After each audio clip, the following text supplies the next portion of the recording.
Fala pessoal, tudo beleza? Agora a gente vai falar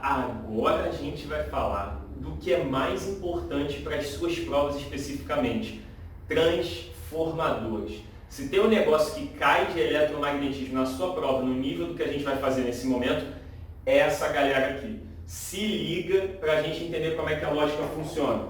Tudo que eu te falei até agora de eletromagnetismo era para te preparar para essa ideia. Repara o seguinte, primeiro de tudo, né? O que é um transformador? Um transformador ele altera uma voltagem numa determinada região de entrada com relação a uma determinada região de saída. Por que isso? Você já deve ter percebido que na sua casa tem tomada de 110 e 220. Né? O que está rolando com esse 110 e 220? Isso é a voltagem. Se você bota uma voltagem muito elevada, você tem um I muito elevado. E aí volto a te dizer, tem que lembrar das leis de Ohm, lá da eletrodinâmica. Ó. Primeira lei de Ohm. Qual é a sacada da primeira lei de Ohm? U igual a RI. Se você tiver um U muito alto, né, uma voltagem, uma DDP muito alta, você vai ter uma corrente muito alta. Então eu não posso ter uma DDP gigantesca na minha casa, porque se eu ligar algum equipamento ali vai queimar ele. Por que vai queimar ele? Porque a corrente vai ser muito elevada e vai destruir o aparelho. O que o transformador faz? Ele pega a voltagem de entrada na cidade ou na rede de um determinado lugar e muda essa voltagem para não destruir as coisas, porque derrubando a voltagem, por exemplo, você derruba a corrente.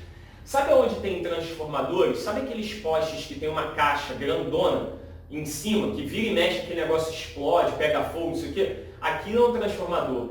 Ele é um modificador de voltagem e ele funciona com eletromagnetismo. Repare o seguinte, olha só. A gente tem um núcleo metálico e aí naquela caixotona lá que você vê no poste, se você abrir, você vai ver que dentro é uma estrutura parecida com essa. Você tem um núcleo de metal, num determinado ramo você tem o que a gente chama de bobina A ou bobina inicial, que é o enrolamento primário, e aí você vem com a fiação e tem várias voltas naquele enrolamento. E aí do outro lado do núcleo metálico a gente tem a bobina 2, né? Ou o enrolamento secundário, que você tem menos voltas na estrutura, que é o que vai levar para a sua rede. E aí daqui ele vai para os postes para levar para as casas das pessoas, para os prédios, para os hospitais e por aí vai. Como é que funciona essa lógica aqui? A corrente elétrica vem pelo sistema, ela entra nesse enrolamento primário e por conta desse cara que está envolvido no núcleo metálico, gera um fluxo magnético. Esse fluxo magnético modifica a velocidade de passagem dos elétrons pela outra parte da fiação. Essa mudança na passagem dos elétrons, você freando eles, você diminui o fluxo elétrico dentro daquela estação, daquela malha. E aí você reduz a corrente porque você alterou a voltagem. Como é que eu faço isso? Se você reparar, você vai ver que tem mais anéis aqui do que aqui, né? Ou seja, mais espiras. Existe uma relação que une esses caras, né? A DDP de um lado, que é a voltagem do primário, e a voltagem do secundário com o número de espiras. A equação é essa aqui, ó.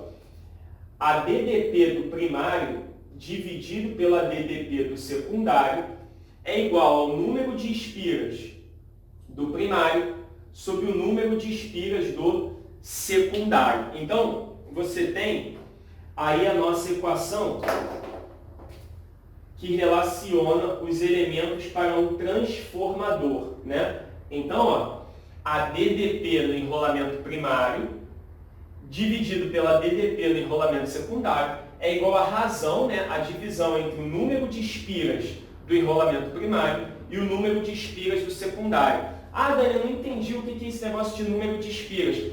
É a quantidade de voltas que você dá. Lembra da nossa aula que a gente falou da espira, que você colocava o ímã dentro? Lembra disso? Imagina, é como se fosse isso aqui, ó, várias voltas desse cara em torno disso aqui. Eu pego o fio e vou enrolando assim, ó, enrolando, e aí no outro lado eu enrolo um pouco menos. Por quê? Quando eu modifico o número de espiras de um lado em relação ao outro, eu modifico a intensidade do campo magnético induzido. Lembra, lá naquela última aula, que a gente falou que à medida que eu aproximava o ímã, o que a espira fazia? Ela virava meio que um ímã do contra, né? Ela queria atrapalhar o processo, então ela repelia aquele ímã. Imagina, se uma espira quer repelir ele, Se eu botar várias espiras juntas, ou seja, várias voltas, eu vou ter uma galera querendo repelir ele. Então, o que eu faço? Eu boto muitas espiras de um lado e pouca do outro, porque eu vario o fluxo magnético.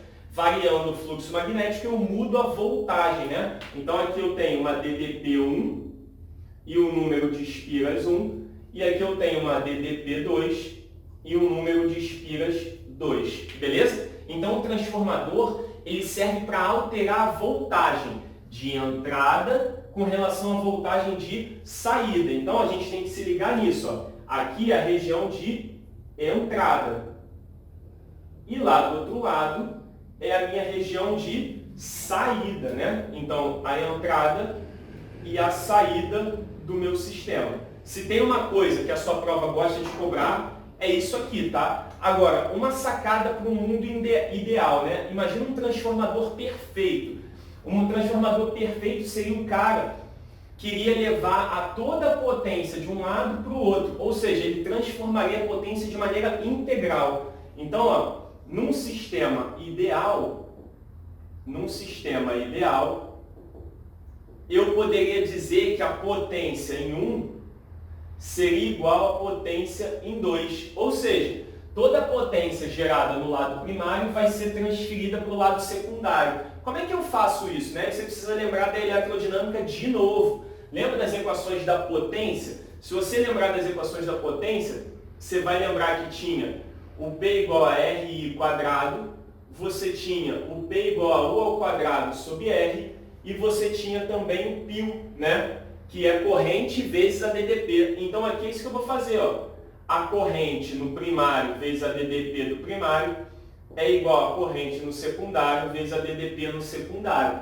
Então repara, mais uma possibilidade de eu analisar os transformadores, mas agora não com relação ao número de espiras e a DDP, mas sim em relação a DDP e a corrente. Então eu posso fazer essa associação se eu quiser. E se eu quiser, eu ainda posso juntar essa equação com essa, se me der na telha. Porque aqui tem o 1 e o 2 e aqui também. Então eu conseguiria facilmente substituir U por N. Então onde tem U, eu poderia botar N. E aí eu criaria uma terceira equação que ia relacionar corrente com o número de espiras.